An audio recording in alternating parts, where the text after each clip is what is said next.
everyone, and welcome to the GradLeaders Career Center webinar. My name is Katie Ewan, and I'm from GradLeaders, and I am joined by Chris Motley. He is the CEO for the Weather. So we're really excited to talk to you today about our new partnership and the new employer discovery feeds and college career fair preparation tools that will help you better connect your students to their dream jobs. And really just digging more into how you can help students virtually discover employers, career paths, and really kind of relating that back to helping them make meaningful connections with employers at career fairs. So really excited to have you along, and we'll just take a quick look at the agenda.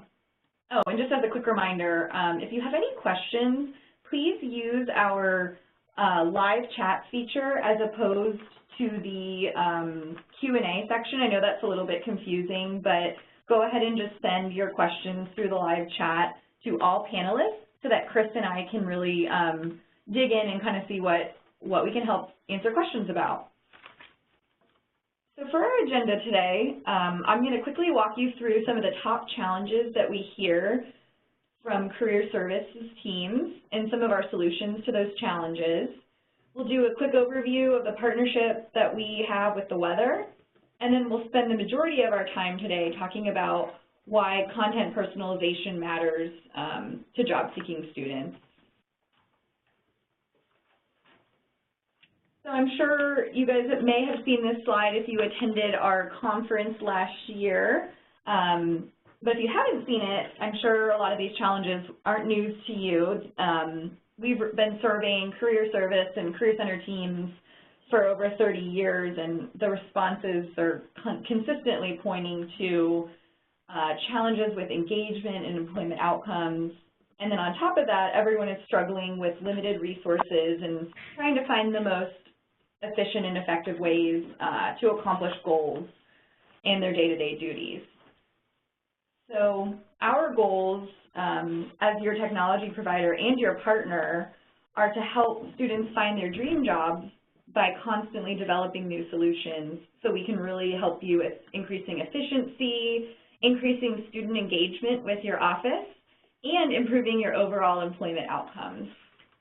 So that's why we have formed the exclusive partnership with the Weather.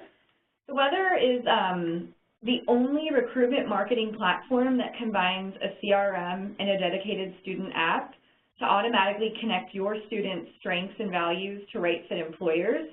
And the most exciting part is that it requires zero effort on your end. So what this means is basically that employers push their existing job descriptions, day-in-the-life stories, testimonials, and other career content into the Weather. And then your students check the Weather's social media like employer discovery feed to find career pathways that align to their interests, their values, and their passions. So really at its core, it's a virtual career discovery resource that you can add to your GradLeaders Career Center platform. And that's really just the overview. So with that, I'm actually going to hand over the control to Chris Motley. Well, thank you so much for that introduction, Katie, and thank you all for joining the webinar today. So as Katie mentioned, my name is Chris Motley, and I lead the Weather and our innovation efforts really with a vision that's laser focused on personalizing career pathways for your students. You know, one of the things that's been, to set the sort of the landscape, one of the things that we noticed early on is that, an inherent complexity in the work that you all do as folks in career service is the fact that you're dealing with, obviously, your requirements and what you have to do. Then you have to switch over to understand what the students are trying to get accomplished. And then you have to do it again to understand what the employers are having to accomplish. And bringing all those things together in a way where everyone is simultaneously achieving their goals is actually a really, really big task. So I personally admire all the work that you all do and are trying to continue to improve. And really that is the genesis of creating the Weather that has the goal of allowing each audience, the students, your employer relationship, as well as the folks on your staff, achieve your goals. So one of the things that we found is that you have to start with the students, because it is all about the students in terms of, everyone goes to school to get a job or to go to school again to get a job. And one of the things that we started off with when we were thinking about how to innovate in this space is, well, what exactly is the user experience of students? Well, what exactly is that persona, as we like to talk about within our organization? And so kind of the three things that came up is, students feel like they get lost or forgotten by recruiters, sort of the black hole problem. Number two, they want more guidance from employers, but they don't know where to find it. I don't know if you all experience this, but obviously in the world of democratized information with social media and the internet and that sort of thing, students actually think that it's a more efficient path just to go directly to employers and sort of circumvent career services altogether. Part of that is that they just don't know what they don't know, and that ultimately adds to the frustration because a path that looks really efficient is anything but. And then finally, students really can't connect job descriptions to the skills they develop in class. And to say this a different way, one of the things that we realized in speaking with a lot of employers and a lot of students, and even folks like you who have to bring both sides together, is that there's a big language gap. Employers use language and concepts and words that students really don't understand. And when you think about the traditional recruiting process of employers going to a career fair, doing in-class visits, etc., it basically overwhelms and confuses students, which basically contributes into them waiting to the last minute to do anything. So what I thought we would do is spend just a few minutes to talk about, well, what is that career journey for a student? Because it's anything but linear. And what we really try to tap into is, what are those pain points or those negative emotions that can contribute to what you all may experience every day in your work. So, first it starts out with, realizing it's time to look for a job. And oftentimes this realization is way too late. And partially students wait to the last minute simply because they're scared. It's sort of like waiting until the last minute to get a paper done because you're just scared to get started. Some of the emotions that come with that is just having, a fear of the unknown, leaving a familiar academic structure. One of the things we used to say internally in our organization is that, by the time you're 18, 20, 21 years old, you are a professional student. I mean, your career, your entire life has been being a student. And now all of a sudden you have to talk to people who are older than you, who represent a goal that you may be trying to achieve in terms of a job, and not really having any previous experience of that process. And a lot of anxiety and fear comes with that. Then they discover resources, sometimes on the internet, many times on the internet, many times with your offices, their friends, their peer groups, their parents, and it basically comes at them from every single direction, and everything just results in a very overwhelming feeling, and especially when they don't think it's focused on them. Number three, they connect with a facilitator. We use the word facilitator generally because there's a lot of people who help to bridge the gap between students and the world of work. Sometimes that may be your offices and your career advisors, and other times it's a range of sources depending on that student's awareness and, more importantly, that student's access to those resources. Obviously, we know the infamous part of preparing a resume. It's sort of like, many jokes that say, how many lawyers does it take to screw in a light bulb, something like that. I mean, you get just as many answers as you get from people you ask advice from, which can be also very, very confusing from the perspective of a direction. Then they apply to jobs. And if you think about that process, I mean, whether it's your traditional tools that you use internally, or just the traditional career website of companies where they apply to jobs or attending a career fair. Very, very time consuming, and there's no real awareness on what that return on an investment is. Students don't think in terms of return on investment.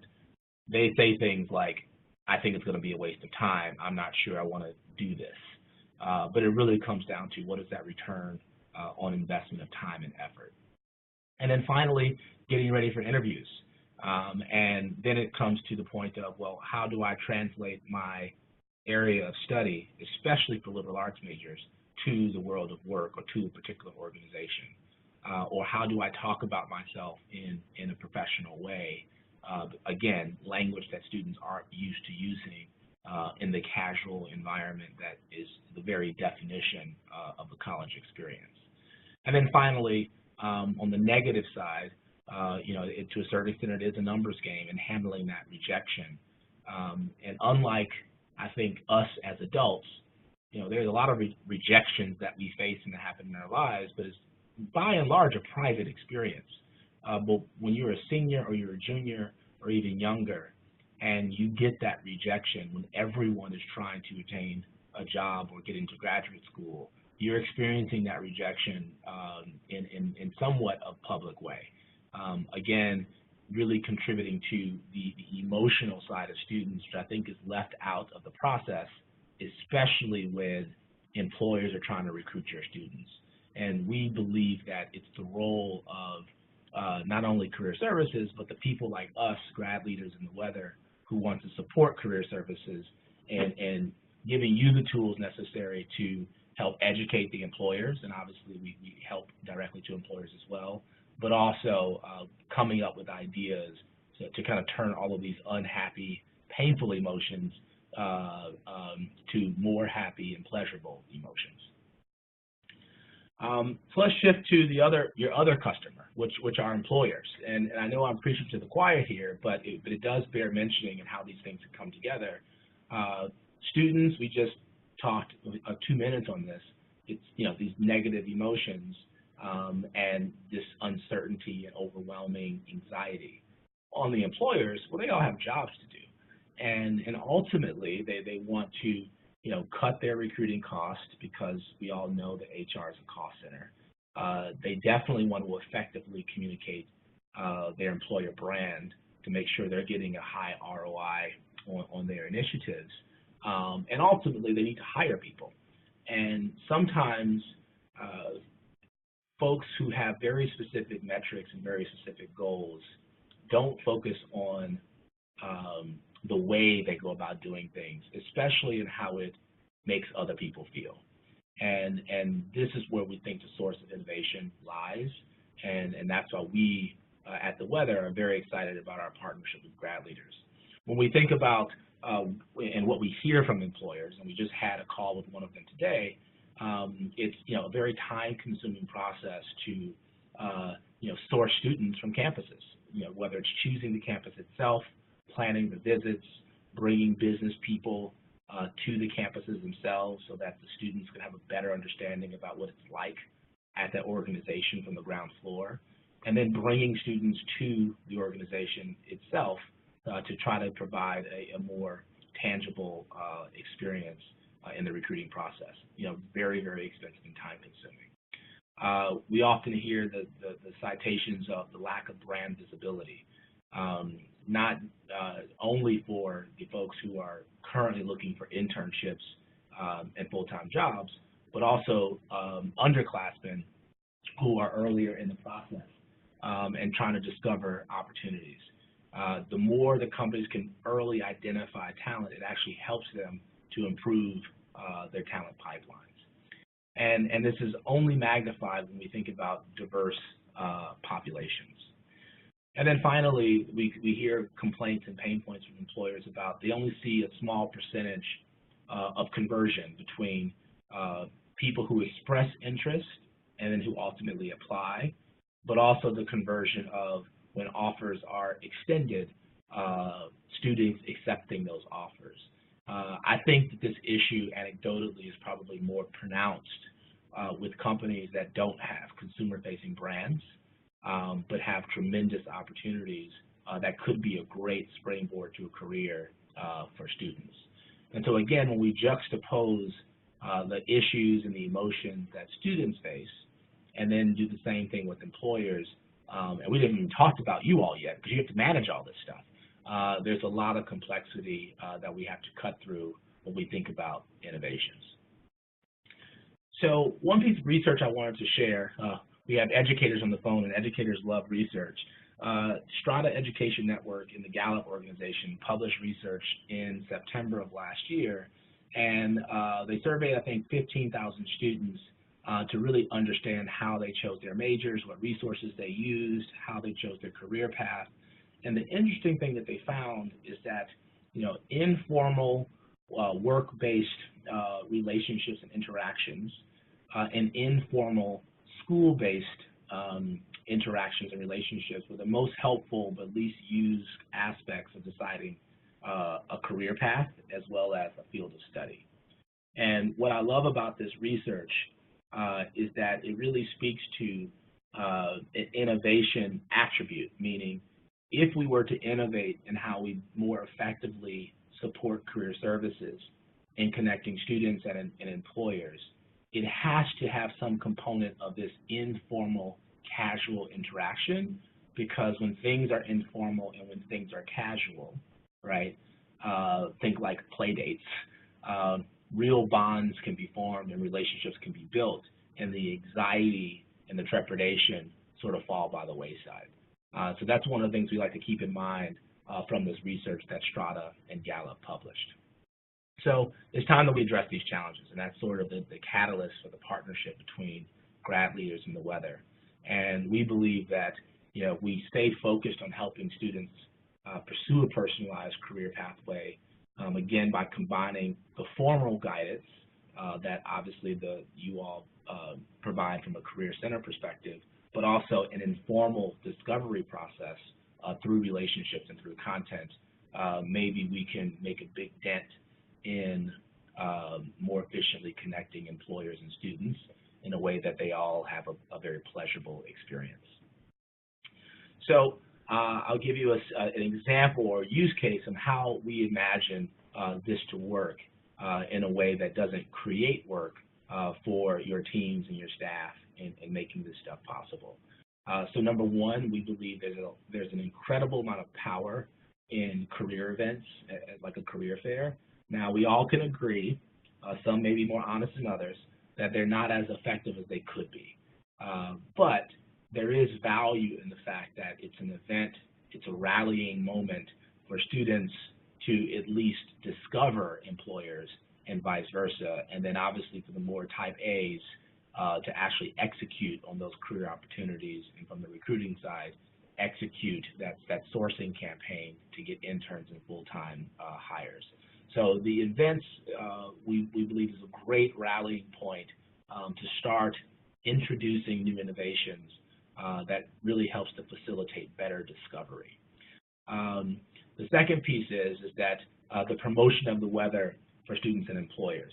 So if you think about it, I really try to keep things in a very simple, easy to understand way. The point is, if you have an event which professes to bring students and employers together for a purpose, then it makes all the sense in the world to make it easy for all attendees of that event to get to know one another prior to the event.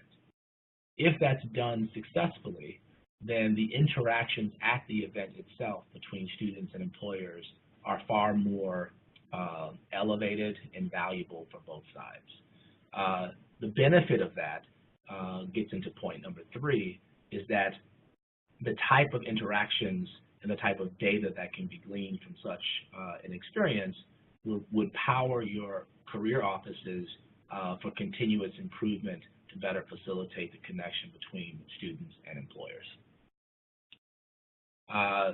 So this is sort of how we think about it. If you know there's a career event as a place to start, students ultimately need to prepare so that they can stand out. So we, as career services professionals, I consider myself a career services professional as well, because we spend a lot of money developing technology.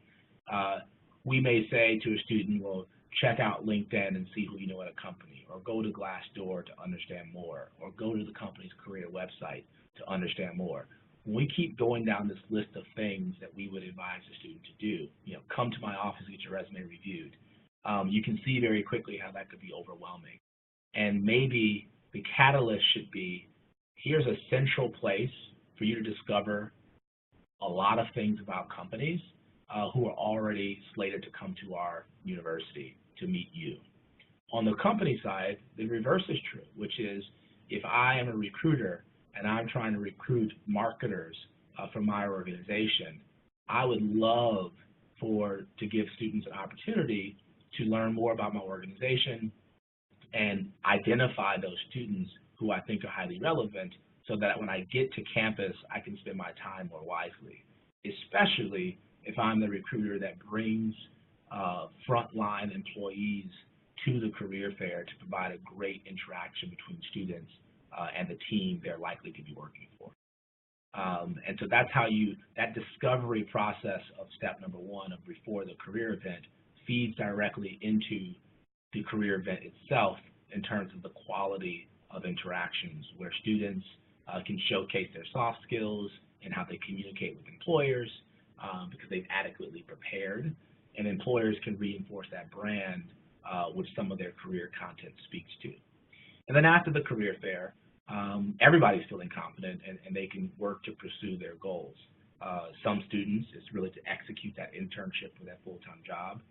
Other students, let's say underclassmen who may attend the career fair, have a better understanding of the world of work. And employers can organize candidates in terms of folks that they need to hire right away versus folks that they want to build a relationship with for future opportunities. We did a test of this solution at Washington University in matching interns to growing companies in St. Louis. And what we found is we placed 28 students in internships out of about 200 students who were on the platform in about 28 or 29 companies. And what we found is that the most active students on the platform discovering organizations and organizations discovering them were 4 times more likely to get an internship or a full-time offer. More specifically, 80% of the students who received an offer in this project, in this test, were actually 4 times more active on the platform than students who did not receive an internship. So we provide the opportunity for you all to leverage a proven engagement model, again, very casual for students to explore and understand, an engagement model for employers to easily identify students.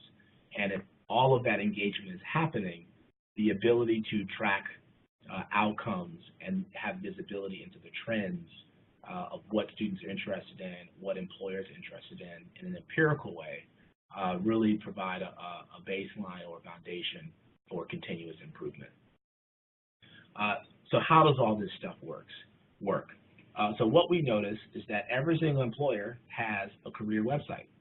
And on that career website, they have a lot of content that is very valuable for students to read. The problem is that it assumes that a student is going to find their way to all of these individual employer websites, which we all know is not the case. The big brands will get this, certainly, but the big brands also suffer because they may have jobs that students don't readily associate with that company.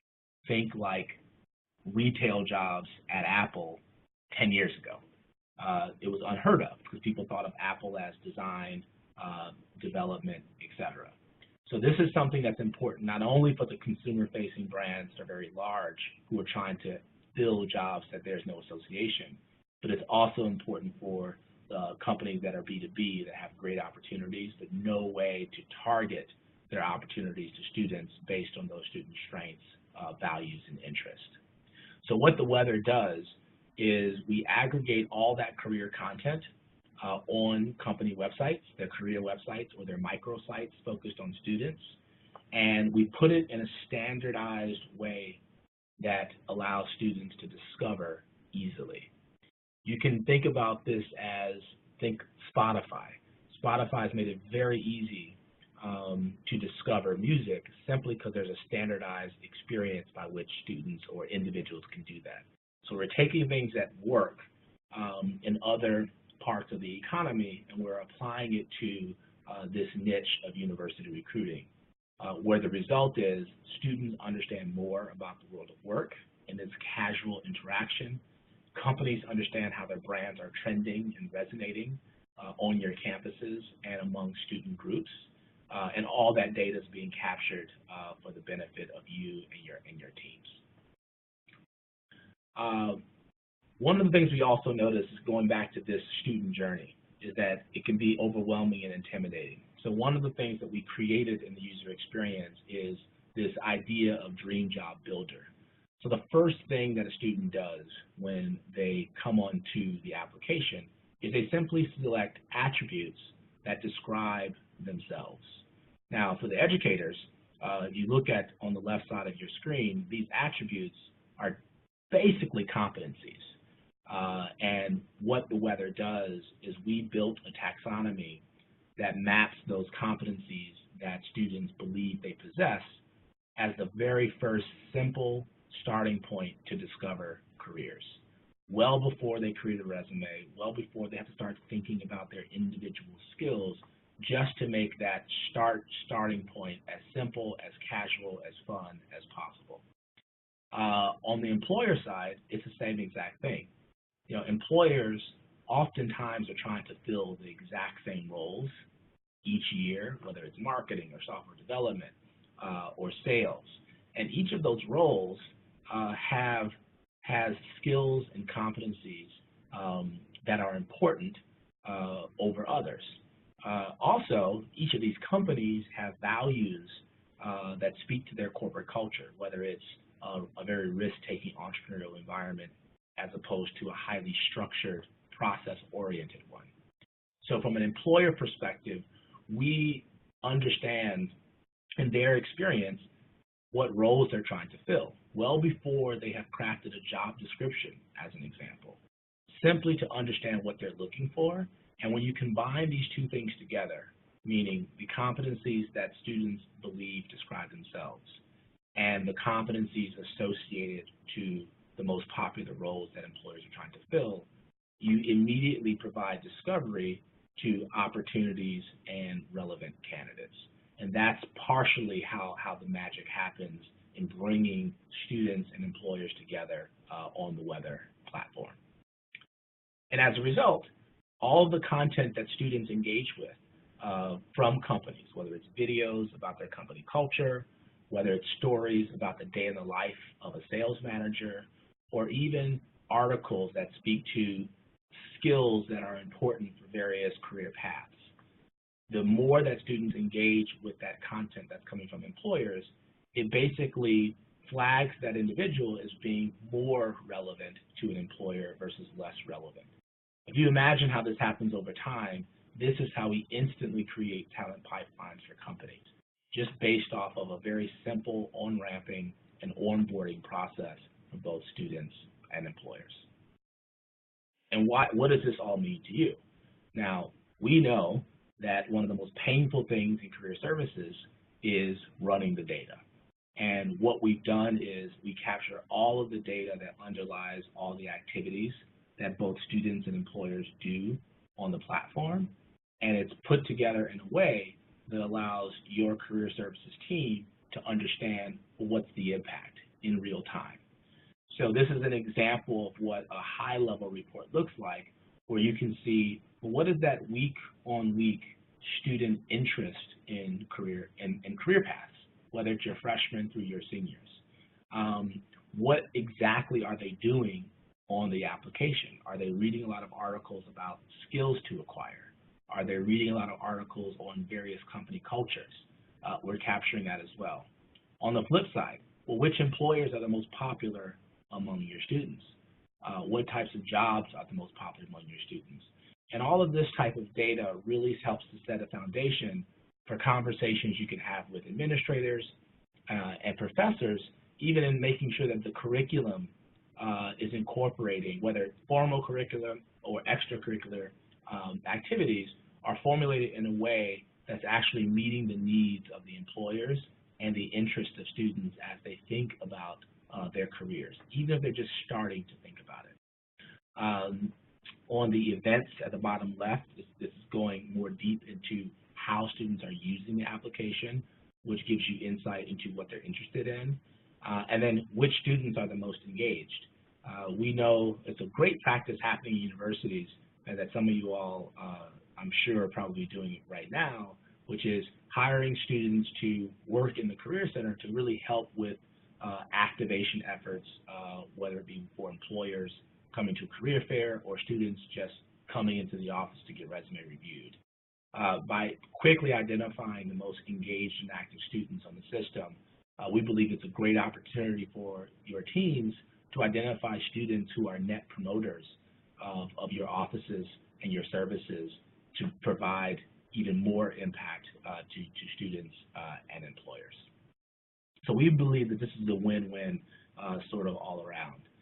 One of the biggest things that we also learned is that you all in career services are very, very busy. And so one of our key design principles when we think about innovating and creating new products and services to really pursue this vision of personalizing career pathways is creating zero work. All of this stuff is automated because the content is already created by employers. We're just putting it all in one place and standardizing it. And it's already integrated with GradLeaders with our innovative partnership. And so there's no extra work on behalf of career services.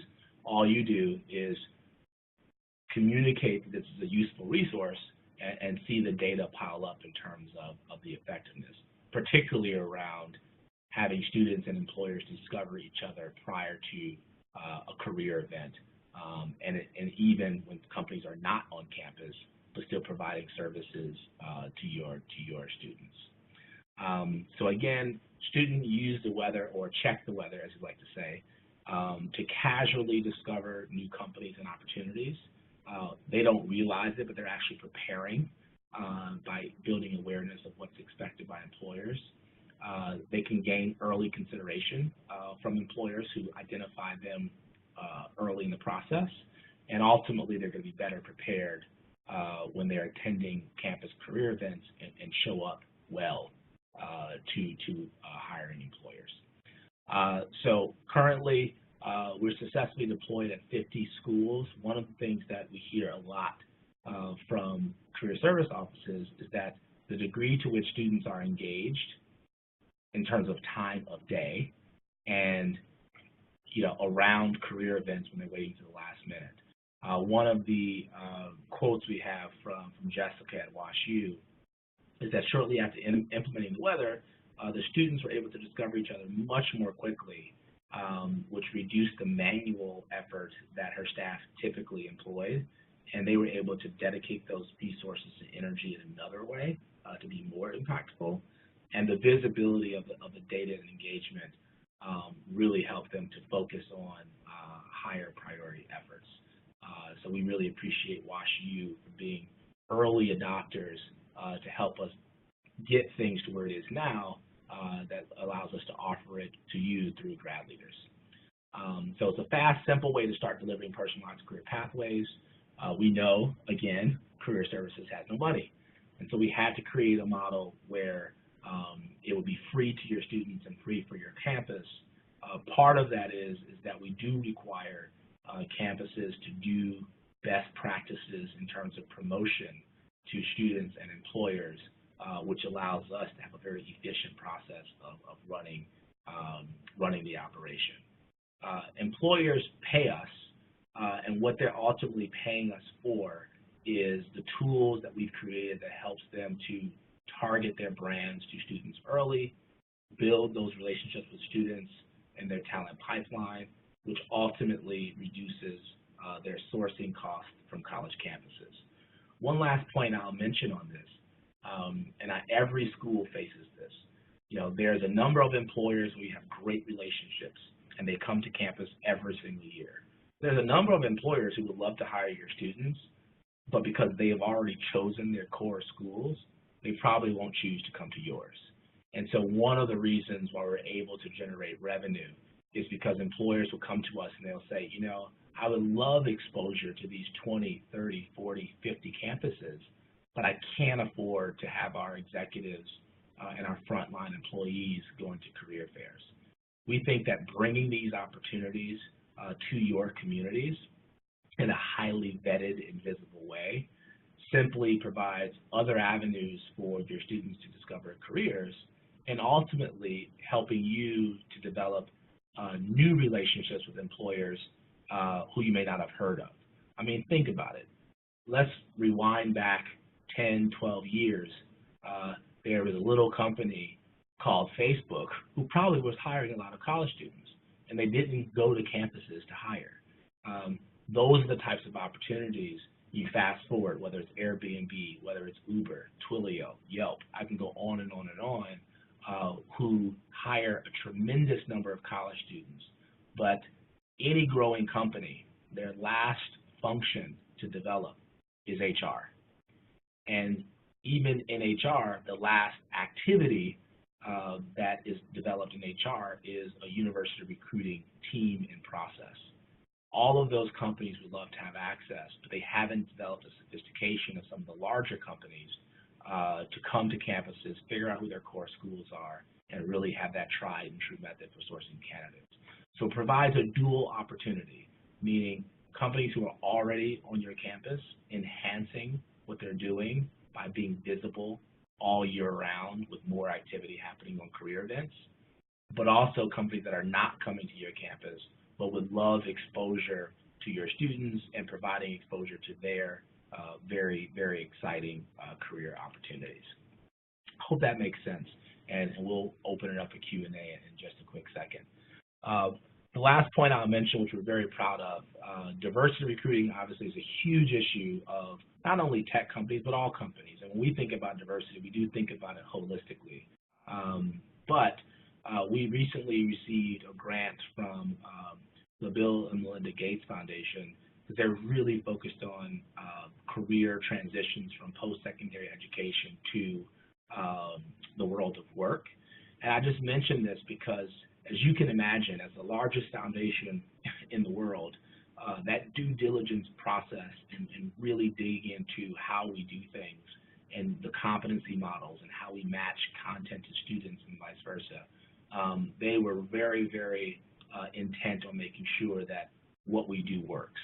And I think that receiving what amounted to an $800,000 grant kind of is a testament to not the work that we're doing per se or only, but the impact that we can make, particularly as it pertains to diverse talent pipelines and making sure that folks at your campuses are getting the awareness and the exposure early on to opportunities so that they have a chance to adequately prepare well before they're meeting those employers who represent tremendous opportunities. So with that, if you guys have interest in what we're doing, we are facilitating introductions of students and employers ahead of career fairs in the spring. We would love to do that if any of you guys are interested. Again, it's no work on your behalf, and you can express interest by scheduling a call with the folks at GradLeaders. And I guess with that, we will be opening up for questions. Is that the plan, Katie? That is the plan. Thank you so much, Chris. That was awesome. I'm just going to get set up and take back control here. Yeah, we've had some questions that have come through privately just to me. So I'll go ahead and start off. So the first question, Chris, is can students keep certain aspects of their profile private until they're ready to share? That is a great question, and it's probably so the answer is yes, but it's a little bit deeper than that because I want to juxtapose our approach to other folks in the market. So as you know, one of the largest players in recruiting, certainly by revenue, is LinkedIn. And I think every year for the last 4 years, LinkedIn has tried to launch something for the college recruiting space. And I've been fortunate to talk with a lot of LinkedIn executives, And one of the things that came out of these conversations is exactly this point. You know, one of the things we learned from students and research is that they don't want to join LinkedIn, number one, because they don't have anything to brag about. Everybody on LinkedIn has a lot of experience. The student can literally just put their school and maybe some clubs that they join, but that's nothing that they find impressive. And so it's a lot of anxiety to put themselves on a public profile site when they don't have anything to kind of brag about, when everyone else that they see on the site are people with a lot of experience. The second thing that we learned from LinkedIn and others is it violates the student journey. You discover things first before you make a choice on where you want to put your time. And so that private experience that students have is extraordinarily important. The very first time someone checks into the weather, they select if they're ready to have their profile visible or not. It's really important for us to provide a safe space for students to discover career opportunities well before they are visible to employers. And so that is something we take extremely seriously, and obviously, you know, you want to make sure you don't violate, you know, FERPA and just the law in terms of data and information. Good question. Awesome. Thanks, Chris. And just a reminder to everybody, just if you have a question that pops up, you can enter it into the chat window. We have another one. The next one, Chris, is who promotes the weather to students before a career fair? Yeah, so it can happen in a number of ways. For the purposes of this conversation, you know, we believe, especially through our partner with GradLeaders, that, you know, career services plays a very, very important role. And ideally, career services is promoting the weather to students because of the data that's being captured for the benefit of career services. Ideally, career services is promoting to students as well as their employers who are coming to campus. Again, this is not about focused on job postings and applying for jobs. This is about the very first step in a student's job search, which starts with discovery. And that's really, you have to have content, you have to have content that's dynamic and personalized to a student, again, well before they're trying to apply to a job. So it's very distinct from traditional career services technology, which really helped to make the foundation for the partnership with GradLeaders. That being said, a lot of employers also promote the weather to folks who are interested in their opportunities, because from an employer's perspective, who spend a lot of money creating content, they like that we can automatically serve up that content to individuals in their recruiting funnel to better explain what the company is about. And one of the things that's a pet peeve of employers is that is talking to people who ultimately are irrelevant to the organization, because it really takes a lot of time and money with the recruiting team. So because we're serving up employer-generated content to individuals, employers also promote the weather to folks that they may be meeting at career fairs across the country as a way to provide a way for students to learn more about the organization on a student's terms. Again, if you rush to the transaction of an interview or a phone call, that could be pretty intimidating to certain students, and employers want to build that relationship over time using content to do so. And then finally, you know, in the future, you know, we're doing a lot of branding efforts because we believe that, you know, there really isn't an opportunity for students to know of a safe place to discover opportunities. And we have a lot of strategies that we'll be employing in the next academic year, really just to promote the weather in the social environments of students, again, as a simple, easy, private way to discover career paths. Great. Thank you, Chris. We've had several other questions flow in. So the next one is, who is teaching employers and students how to use the weather? Yeah, another really good question. So, you know, I can throw the question back at everyone and say, you know, who teaches a person to use Facebook, right? And the answer is no one. and what our challenge is, from an innovator's perspective, is we take design elements that have already been proven successful in companies like Facebook or Snapchat or Twitter and what have you, to make it as intuitive as possible. To put some stats on this, you know, we get about a 95% completion rate of our onboarding process, and we get about 20% monthly active user growth, which are tremendous numbers. And it really speaks to the intuitive nature of the platform. And that's really important because it has to reinforce this easy way to discover opportunities. From an employer side, it's the exact same thing. When employers want to do more sophisticated things, we have a team in place to help them be very successful. But at the very beginning, we know that the number one issue of recruiters is time, especially when they're in the throes of recruiting season. They're visiting all these campuses, processing all these resumes. So it has to be a process where it almost is no work for recruiters. So that's where content comes in.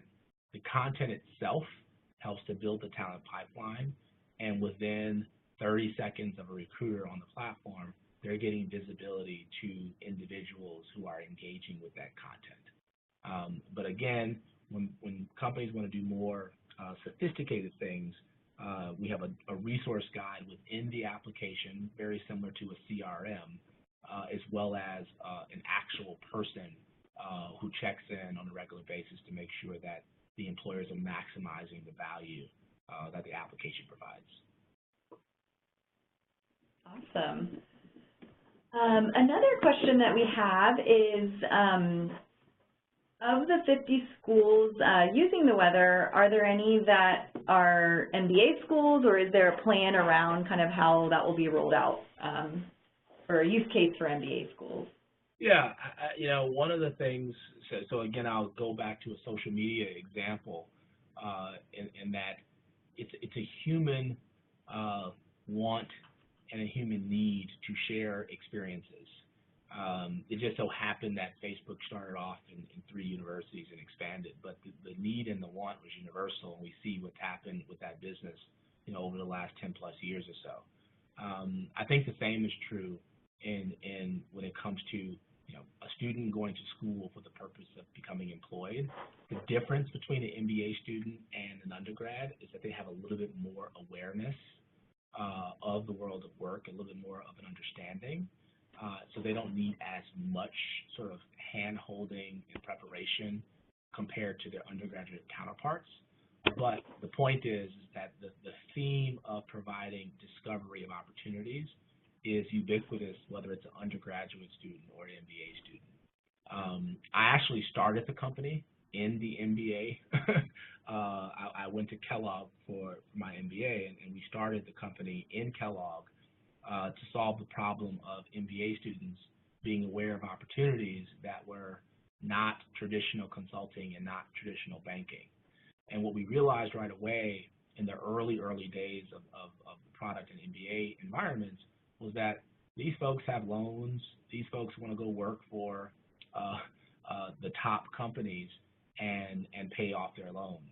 We've since changed the model a little bit to open it up to all types of companies.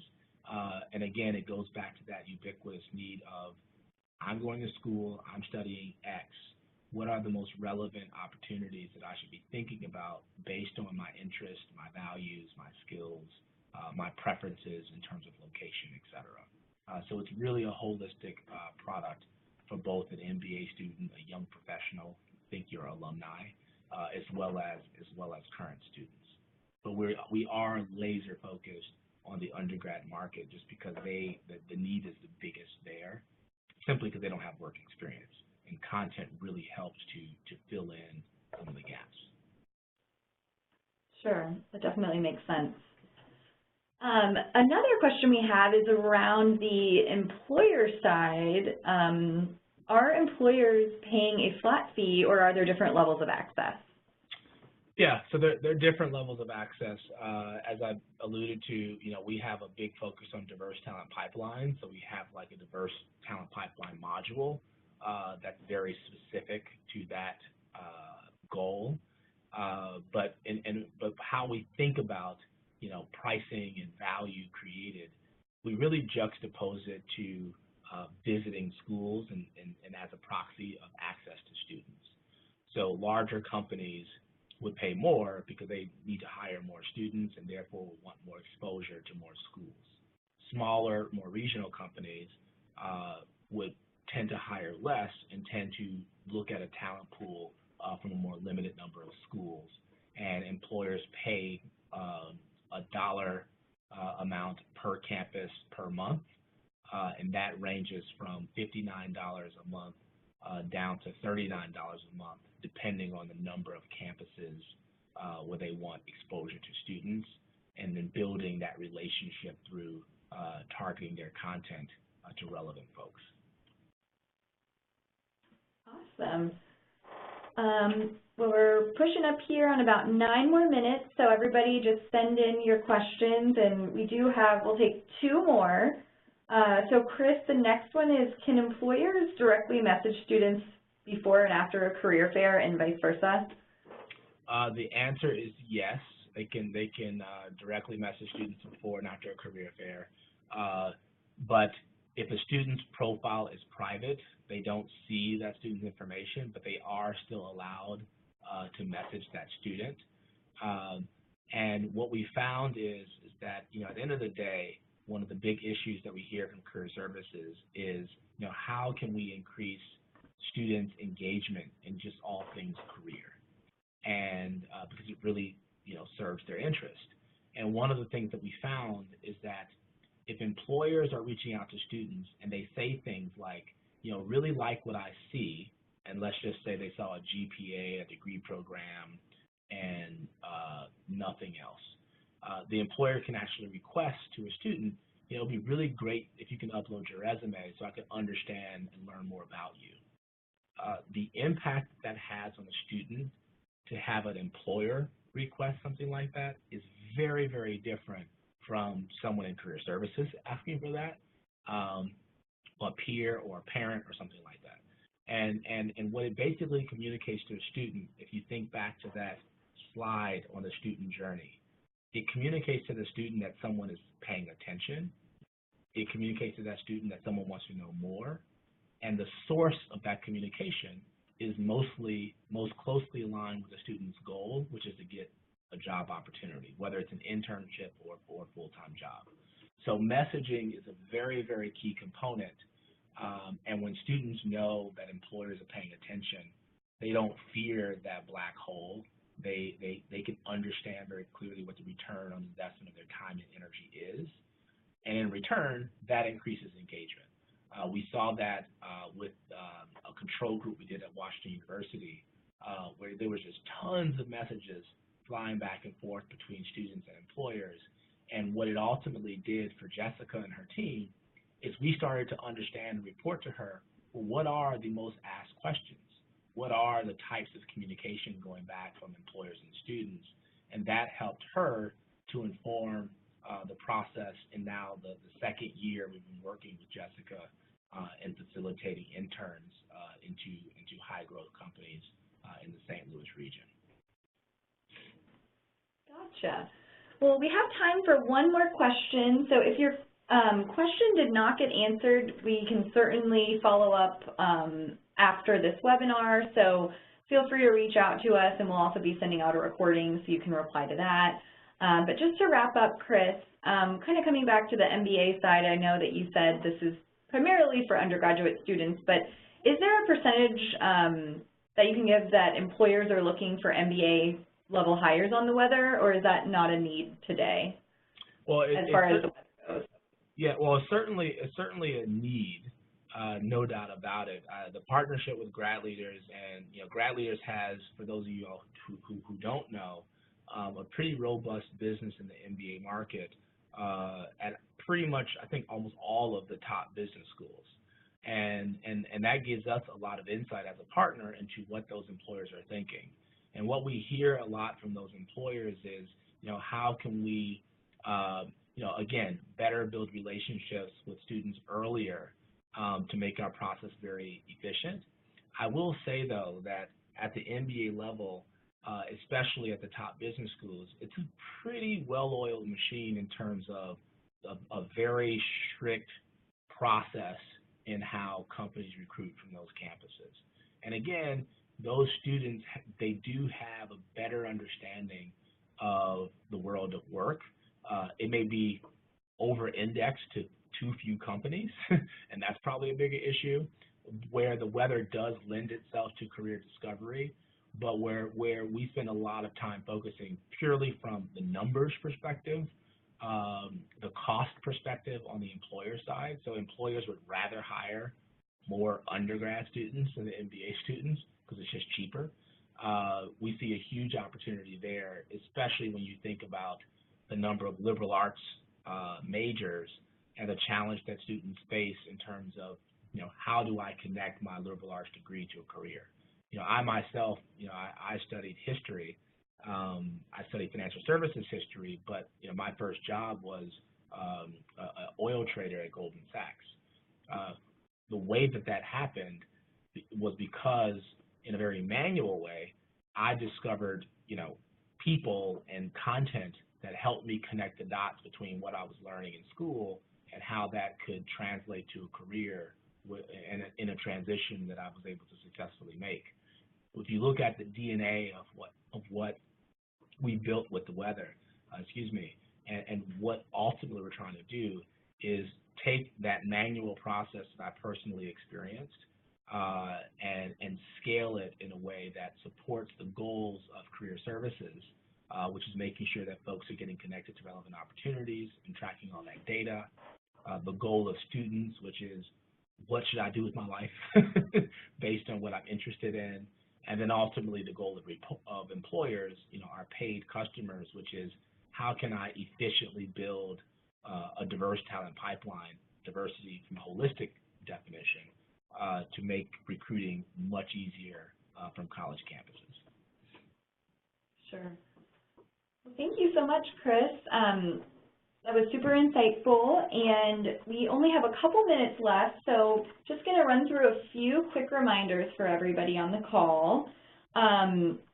Just quick reminder, don't forget to check out our partner support portal. If you haven't already, we're constantly updating it with new guides, videos, best practices, and all different kinds of templates you can use. So it's gradleaders.com/partnersupport. And here you'll find a lot of new materials for the weather. There's also a lot of basic information for your students and recruiters. So it would be things like how to search for jobs, how to post jobs for recruiters, how OCR date requests work, and then some examples of what innovative school partners are doing. This is also a place where you can find our new live chat feature.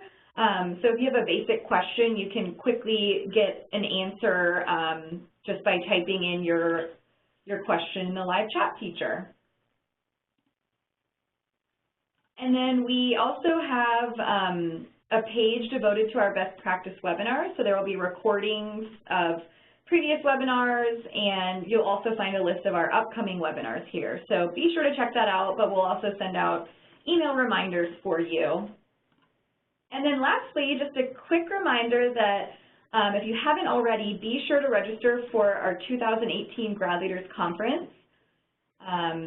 You should have received a couple invites at this point, but if you haven't, please let us know. You can contact your CSM or visit the Partner Support Portal.